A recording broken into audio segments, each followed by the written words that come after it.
Welcome, fellas. We're serving anime in Chinatown with a side of dumplings. On that note, here are the top 10 Chinese romance anime you must watch. Let's cook. Starting strong on the list, but from the bottom of the pyramid, is Spicy Girl. What we get is a modern story, almost like Chinese Civilization hit the Mean Girls movie. Our protagonist is a talented actress who has never played the heroine because of her mean looks. It's so bad, she would audition for Ariel and would end up playing Ursula. You could bet on her to be the mean aunt on and off camera. But she's really just misunderstood because she's sweeter than what her cold exterior looks like. The hair also adds extra Mean Girl vibes to the role. One drunken night, she gets what she's been waiting for. A call from her directly about the opportunity to star as the heroine. Sadly, she shows up as a drunk mess and is forced to dump her hoo-ha in exchange for the heroine role. What she doesn't expect is to get caught by the hot leading investor and movie king who sees something in her eyes. Bro says, "Let me tell you what, I'ma invest in you," and cooks up a contract with his company. This changes her life, but here comes the drama. The romantic tension builds up to a slow, heated love triangle. The emotions are valid, but the characters won't dent their aura, even for fake Adidas sneakers.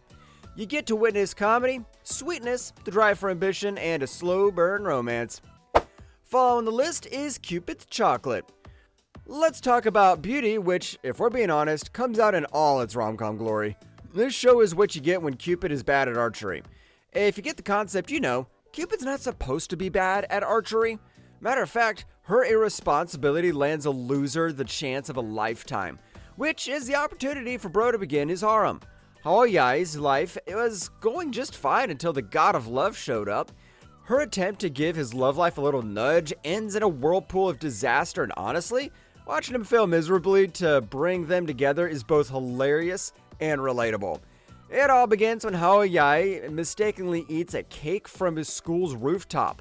This dessert happens to be from Cupid, and as a result, he gets entangled with love confessions from 2D baddies I couldn't pull if they became real-life dolls. We see all sorts of humorous scenarios and how this turns out for him. If he's not getting his bottoms whipped with lover confession on every corner, then he's getting his bottom bullied for being the hotshot of the school. And believe me, it gets even crazier when Cupid herself confesses her feelings to him. And I call this a self-inflicted wound, probably. Summing this up, the humor in this show is alive, and the love story is sweet with a healthy dose of colors. Cupid's Chocolate is the kind of romance show that'll make you feel sugar in your sweet spots. Nah, pun intended. Totally. Sitting gloriously at 8th place is No Doubt in Us. This one's a slow burn romance that hits you right in the feels.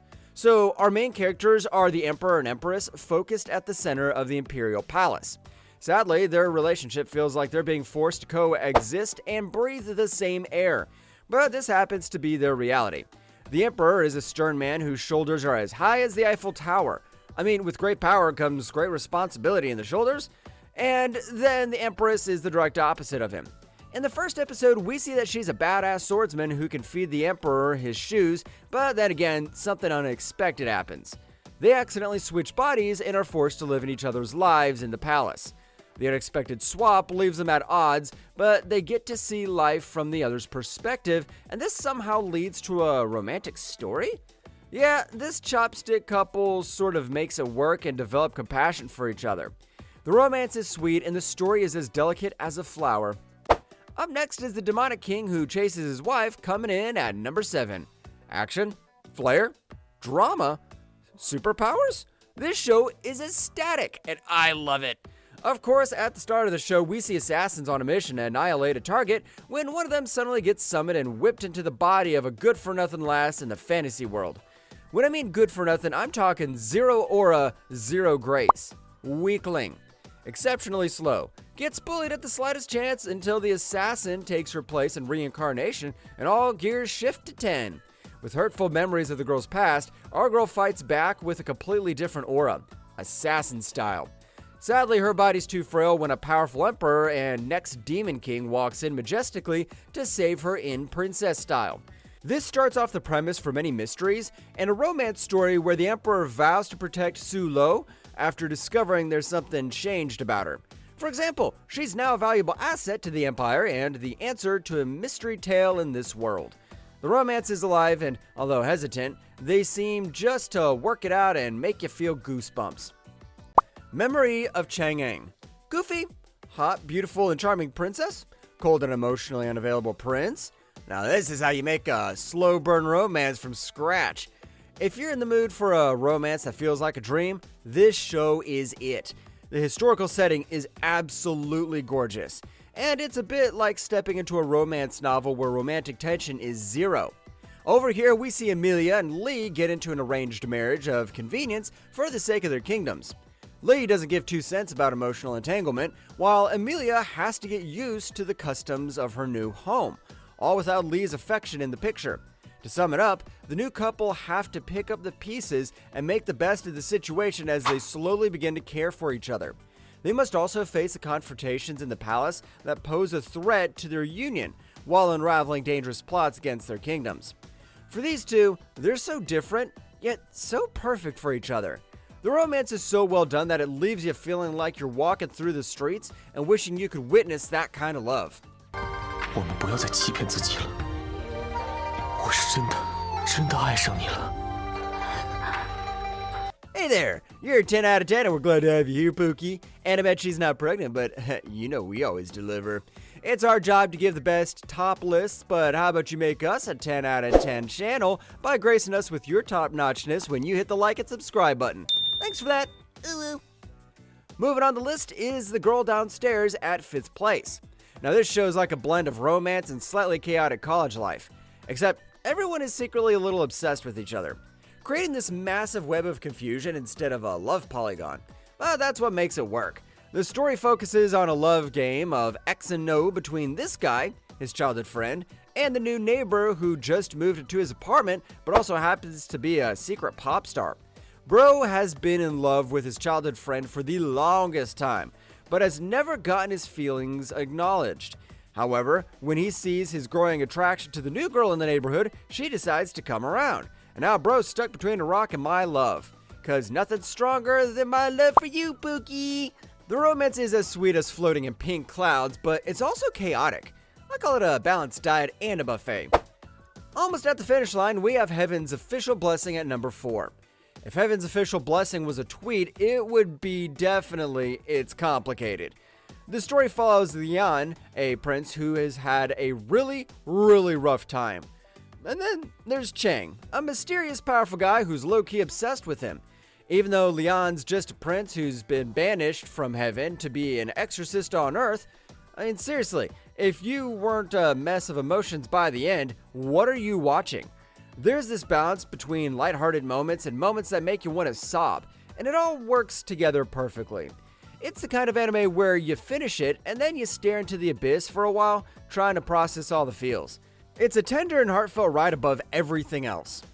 Coming third on the list is the 3D masterpiece, My Heroic Husband. This show is as beautiful as the cherry blossom tree. Think of it as that soft romance that makes it come alive again. The premise dives us into ancient times by bringing us a guy from the 21st century who gets reincarnated after Xing. Lian is a modern-day guy who is somehow transported back in time to the ancient Chinese world, where he becomes the husband of a noble lady from the House of Su. Now, this sounds like a healthy dose prescribed, but there's a catch to it. The catch? Turns out Lian's wife is his ex-lover from his former life. Sadly, their story ended bitterly due to some circumstances, but then again, this new reality has him going gaga. You know what I mean, with all the butterflies and all. However, aside from loving the same woman in this reality, Lian must uncover conspiracies that pose a threat to his marriage and family. Sitting gloriously in second place, we have the Psychic Princess. Psychic Princess takes you on a journey where romance and supernatural powers collide in the most dramatic, yet sweet way possible. It's another classic case of enemies turned lovers, and it all goes down at the Imperial Palace. Qian is a girl born with psychic abilities, but instead of being celebrated for her powers, she's isolated and treated like an outcast. She's so gullible that she would see a gun to her head as true love. That's basically why she gets replaced in her sister's place, married off to the ruthless emperor. And then we also have Ye. What about him? He's the cold yet charming prince who initially seems disinterested in her. But oh, let me tell you, the boy falls hard. He sees Kian's troubled past and takes her under his wing, which is the start of their fiery and touching relationship. What makes this show so sweet is how they start off as strangers, full of misunderstandings and distrust, but slowly build a bond over time, especially as he comes to realize that Kian is much more than just her psychic powers. The love they share is one that's deeply rooted in mutual respect and the willingness to protect each other. Their chemistry is undeniable, and watching their love grow makes your heart do somersaults. Honestly, who wouldn't want a prince who's willing to fight anyone who dares to harm his girl? Hashtag goals. Finally, at the top of the pyramid is love between the devil and fairy. Dongfeng and Zhao's story is both funny and sweet. That's how you'd watch and wonder how the hell I've been on this planet for 28 years and never found this masterpiece. It's blunt. It was only released some years ago, so that previous statement was just so you'd get the picture.